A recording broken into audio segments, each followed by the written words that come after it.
Jonathan, I'm Mitch. and welcome to our show today, all about the PlayStation 1. Mitch, the PlayStation 1 for me reminds me of being traumatized by not having the memory card in the system. Yeah, that ruins the PlayStation. Yeah, because you know why? Can't save your freaking games you don't have the memory card in. Number two, making sure that you don't put fingerprints and or scratch up the CD-ROMs, because otherwise that just causes even more problem. Could even ruin your weekend.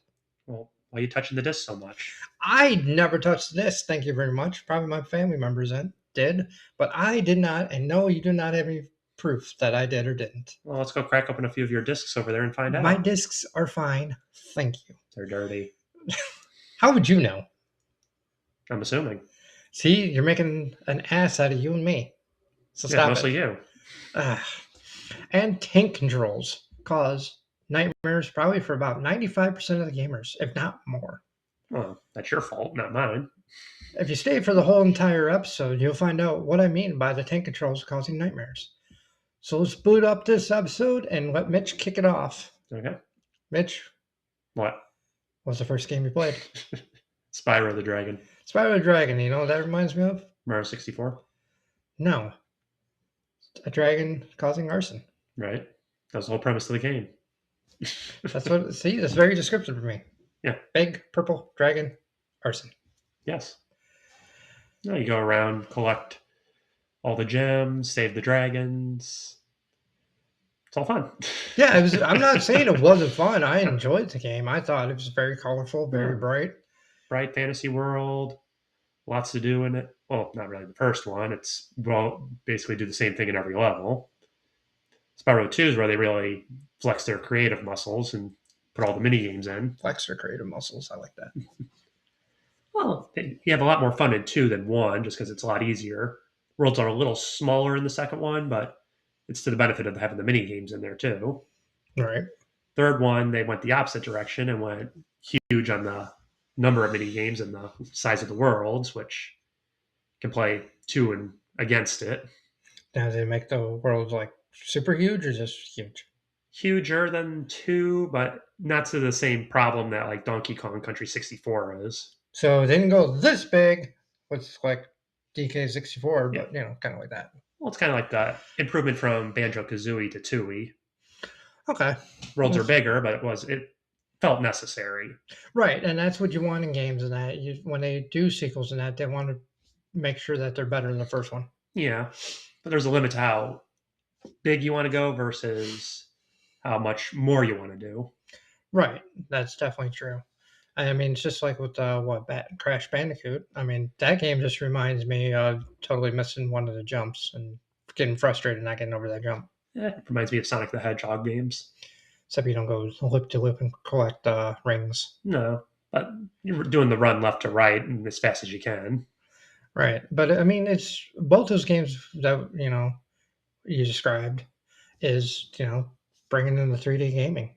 Well, that's where a lot of it started for some people. Yeah, which is not a problem, but I mean, which in your opinion though, for Crash Bandicoot though, which one was the best one? 1, 2, 3? I'd say 3 is the best just because you got more variety to do in the third game. 2 definitely improves on 1, and 1's just a classic to begin with.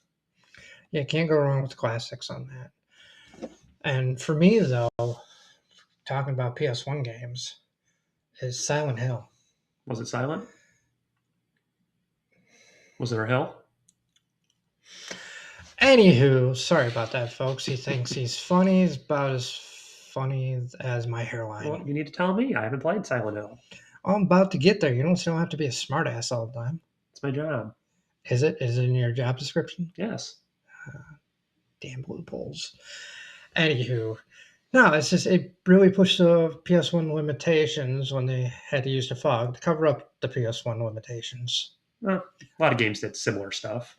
But it made it iconic though, and that's what they used going forward. Well, became their art style choice. Yeah, which is nothing wrong with it. I just enjoyed the game too for its soundtrack of being silent and static, just really bringing it, the horror to life. You enjoy the horror? Yes, I do enjoy the horror. You didn't get scared? A little bit. But again, I was a kid playing it. Oh, yeah. Nowadays, no. I just probably just point and laugh. I'm like, I go for the happy-go-lucky games. I kind of noticed. I think, folks, we should get Mitch to play a horror game. Comment and put in the comments below. See how many people can get Mitch to play a horror game. That would be funny as hell. Keep it colorful. We can paint the game for you. Make it colorful. No, but seriously, like it's just you had a protagonist that didn't have any combat training and just made the game even more fun because that way it wasn't, action filled. You're basically John McClaning it. Yeah, Die Hard. Yeah, you're just hiding and stuff and hide, shoot, didn't run. have you didn't have combat training in that game. Well, by the end of it, you do. I thought you didn't play the game. I didn't. I'm guessing. You're guessing? Not like I don't know things about it. Have you ever seen the Secret Dog ending? No, I have not seen the Secret Dog ending. Well, it's funny. This is a guy who doesn't play certain games, but it breaks the immersion of the game. He doesn't know. No, I did not know.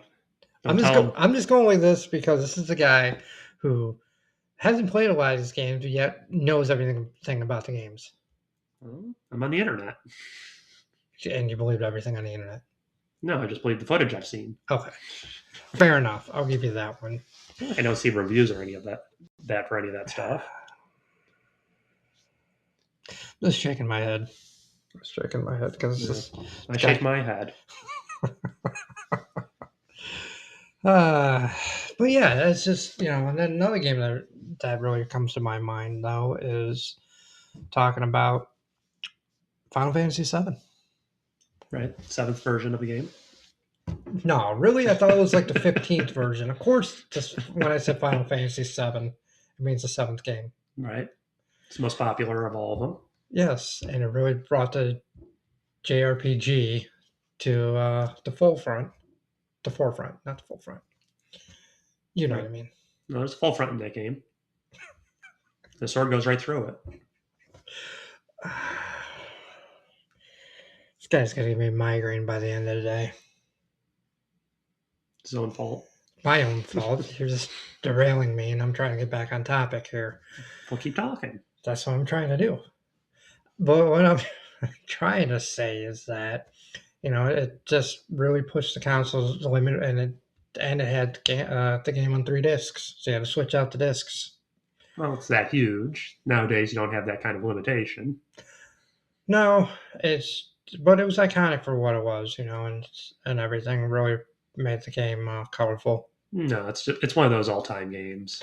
Yeah, and if you haven't played it, I recommend you play it. Well, play it in God mode, so you don't have to grind through everything. Yeah, it's a long game.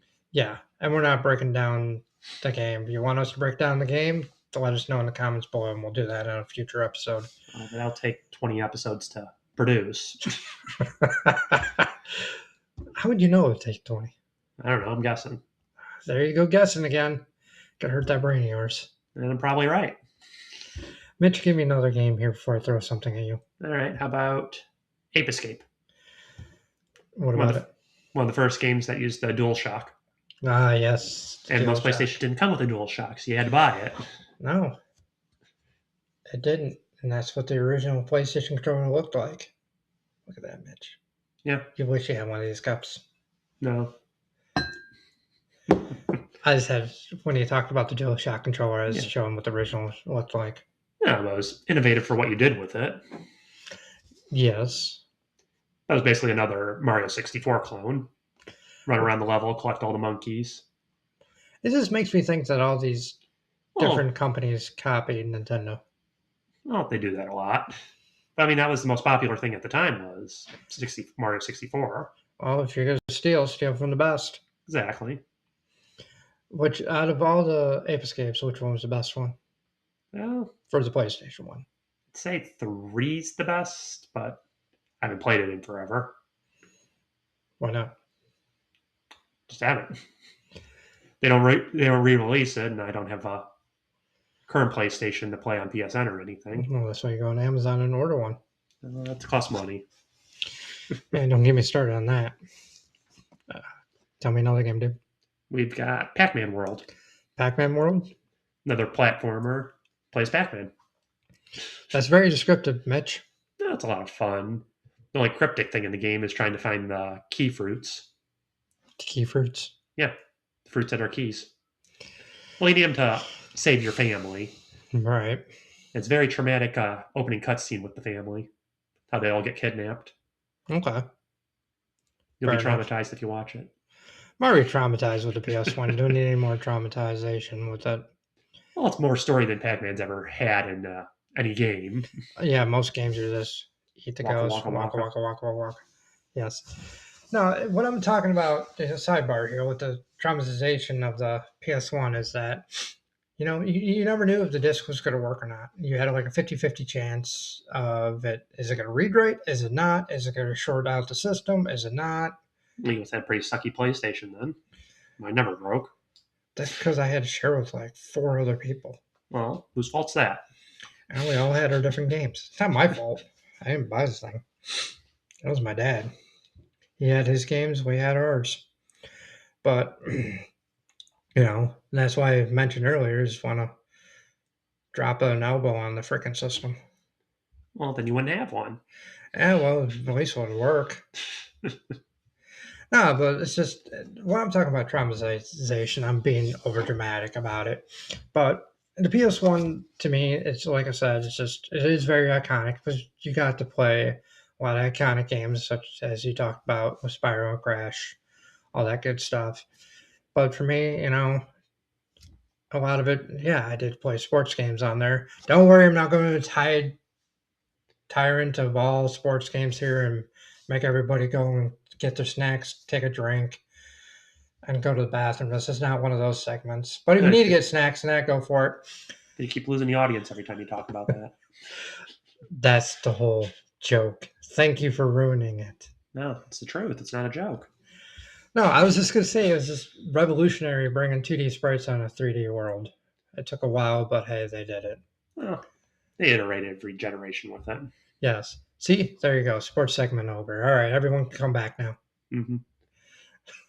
Well, if you want to move on to another racing game, I mean, we talked a little bit about Crash. We didn't talk about the Crash Team Racing. I probably would have enjoyed it. That's Mario Kart, both Crash characters. At least no turtle shells. Yes. Right, there's missiles.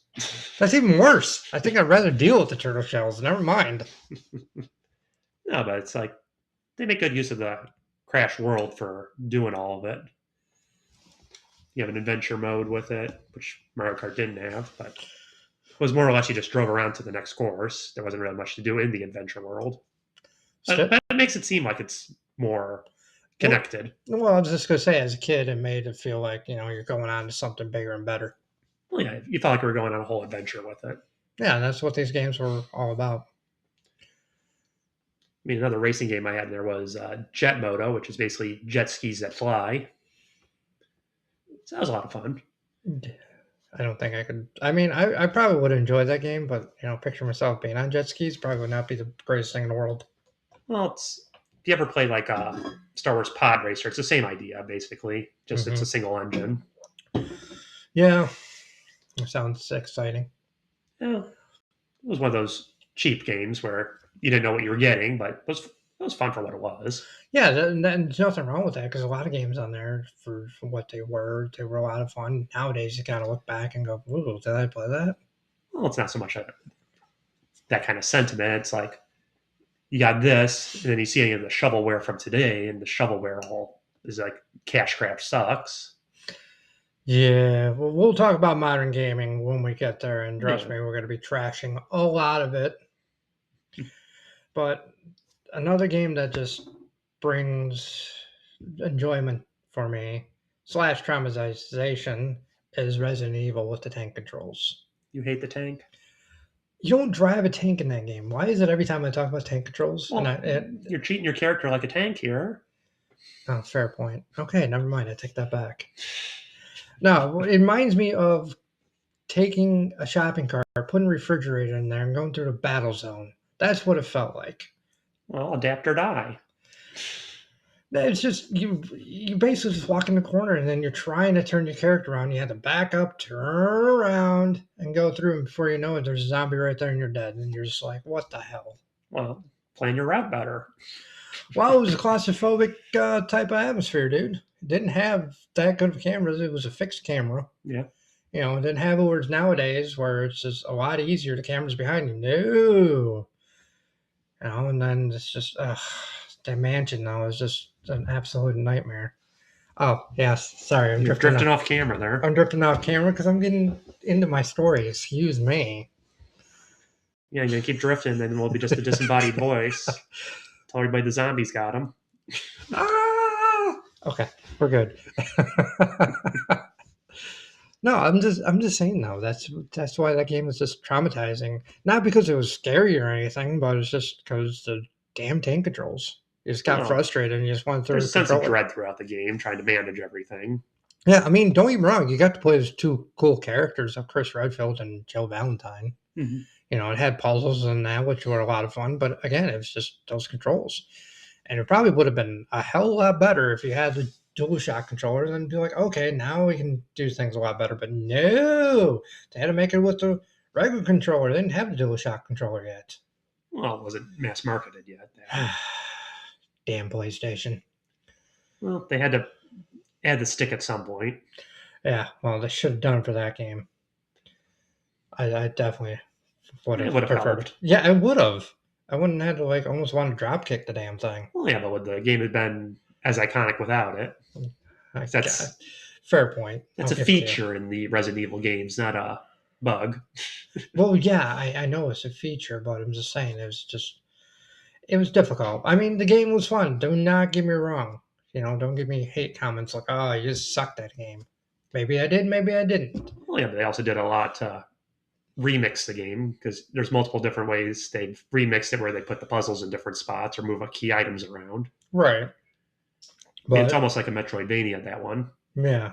But I just still say it's the most iconic game out there. I'm not like shitting on the game at all. I'm just basically saying it was a lot of fun for what it was, except with those tank controls. Well, yeah, but that's all a product of the time with each generation here.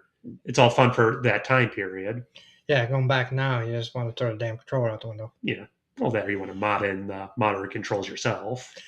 Yeah, never thought about just that. to get around it. I was just like playing Metal Gear Solid, you know, same thing. Got the controls and everything, and you had to do. I mean, that game was iconic for the stealth. Yeah. And it pushed the limits, and Well, that's what really pushed the stealth genre in general. Yeah, but that game, you had to make sure that you hid and everything didn't get caught and stealth run and around. gun. Yeah, run and gun. Not that I did that. Wink, wink. All right, so I did. Because I wasn't good at stealth. I'm still not good at stealth. I am the run and gun. You could ask a buddy of ours when we're playing certain games nowadays. Feels like it's artificially extending the length of the game when you got to be stealthy all the time. Yeah. But even like I said, to this day, I'm still not stealthy in certain games. Not stealthy in general.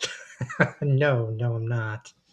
As just, but that game, Kojima wanted cinematic, and PlayStation was just like, oh, we'll try. But again, with the limitations back then. Well, yeah, but it pays off for him in the long run here. Oh, yeah, definitely, for sure. I mean, he's one of the best game directors out there. But that's why I like the game. It's very iconic, and you have to play Snake. So what's wrong with that, Right. And that's what, really brings the PS1 really to what it is. It's just many, many iconic games. It only gets better after that. Yeah, I mean, another iconic game, in my opinion. Okay, it's not really it's iconic for wrestling fans out there, which probably most reviewers aren't, but that's okay. Do a little quick nod to it. WWF SmackDown 1 and 2 were iconic for what they were. They were arcadey, they were fast paced, and they all play the same way at some point. But even people that weren't wrestling fans enjoy those games because it's just quick. You go, you play a mode, and boom, you go on to the next one. And it was a good party game for people to play together. Well, there wasn't a whole lot of party games on the PlayStation 2, or PlayStation 1, sorry. So there you go with the PlayStation 2 one. It's close enough. Well, you only have 2 controller slots on. I know what you meant, Mitch. I'm just Yeah. trying to bust your chops, and it was an epic fail. Uh-huh. So terribly. He's basically saying I have terrible ideas, huh? Yes. Yes. The audience can agree with me. Don't agree with him. Please don't. It'll just make his ego a lot bigger than what it is. Yeah, it's just, do we have anything else on the PlayStation 1? Not particularly. I mean, there was a lot of just random games I've played on there over the years. Had like the Atari collection disc at one point where you had all the original Atari games. But it was like, yeah, you play any of those for more than 2 minutes, you're lucky because they're just suck to go back to. Well, that reminds me of the demo games that used to come in the mail or magazines. Well, yeah, but that was great marketing material to sell the Oh, games. hell yeah, it was. I mean, you got to try out different games, and it's just fun to get a taste of each one. And you got to decide if you want to buy or not. Well, then they also had the demo discs at the Best Buy or Target, wherever you went, or Walmart. Or Babbage's Games back in the day before it was called EB Games and GameStop and Yeah. Funkoland, all that good stuff. But even speaking of PlayStation 1 games, they're a lot cheaper than what the games are now. Well, yeah, you could get them for what? It was like 30, $40 at the time. That was a steal. Well, Nowadays, it's like $70, $80. I won't go into that right now. We'll go down that rabbit hole later, but yeah, but inflation. more than that. Well, yeah, but you're also getting more out of the future stuff. Yeah, but folks, If you're getting the right stuff. speaking of PlayStation 1, there was a PlayStation that had where you had a mini screen attached to it. Now that was pretty cool. You just have that if you're sitting out in the garage or, someone else has used the main PlayStation. Just a little mini LCD screen. It still was iconic for them. Oh yeah, I got to play it when makes it portable. Like I was trying to say, yes, it was portable. Thank you. Like I'm trying to say for this dippy over here keeps interrupting me. I was saying that I got to play it at my dad's, and we had one set up in the garage because people would be playing inside. So hey, I was outside playing in the garage. Well, probably a noisy kid. No, it was Get out of just parents' hair. no, it was nice out, and we just had it out there. My brother and I would play it, and we played different games on it and everything. But for what it was, yes, it had a small screen, but still iconic. They have many different versions of the PlayStation 1. But that's what makes it all cool. Okay. And before we wrap up this episode, and I've been wanting to tell you this, What? we are going to let you pick the next topic. I got to pick. Yes, I picked the last, I don't know how many. Well, we chose them together. Well, you know what I mean. But here we go. So, topic number 1 is the GameCube. Where we can talk about the GameCube, break it down of why it came out late in North America, talk about some of the iconic games, talk about some of the non-iconic games, and the lack of third-party support. Okay. Topic number 2, we can talk about a system that we did not own and only had a few games to it, but we can talk about why the system was a failure, the Dreamcast. Okay. Mitch is just going, I got to do research. Great. Topic number 3, original Xbox. How Bill Gates decided to have Microsoft throw their hat into the ring of video game consoles, and why that system was iconic for the first party. And topic 4? Topic 4, we could talk about the Sega Saturn that we never played and wonder why it did not do well. Okay. Topic number 5, we talk about the Game Boy. Game Boy? The original one. The one that you could plug into the wall. Okay. Very descriptive, aren't I? Oh, So can't give away too much. That's why I'm not. That's why I'm giving very low details. We're not going to reveal what Mitch chooses, but I hope it is a good one and not a lame one. Well, you left PlayStation 2 out of that list. We just did one. Didn't get there yet. Well, I just ruined it for everybody. Did you? Did you really? No, No. I didn't. But yes, that is another topic. Thank you for reminding me. The PlayStation 2. We can talk about how they brought the graphics to the next generation and had iconic games that I won't reveal because otherwise everyone's going to be like, oh, PS2, PS2. So, So tune in and find out. yes. And also, all the Nixie fans out there, sorry that she was not on camera today. She is taking a cat nap. She was on camera earlier when we were testing out the equipment and dimmed the laptop and got her face up in the camera. That's what I forgot to tell you, Mitch. That when I set everything up before you got here, she decided to put her face right into the camera. And you didn't record it? I should have recorded it. That would have been hilarious. Always be recording. Yeah. Oh, there's another topic. We can just talk about Nixie and put a video recorder on her and have her walk around looking from her Yeah, point put of a view. selfie stick on her. Put a selfie Let her stick. run wild. Mitch, it's always been a pleasure doing this with you.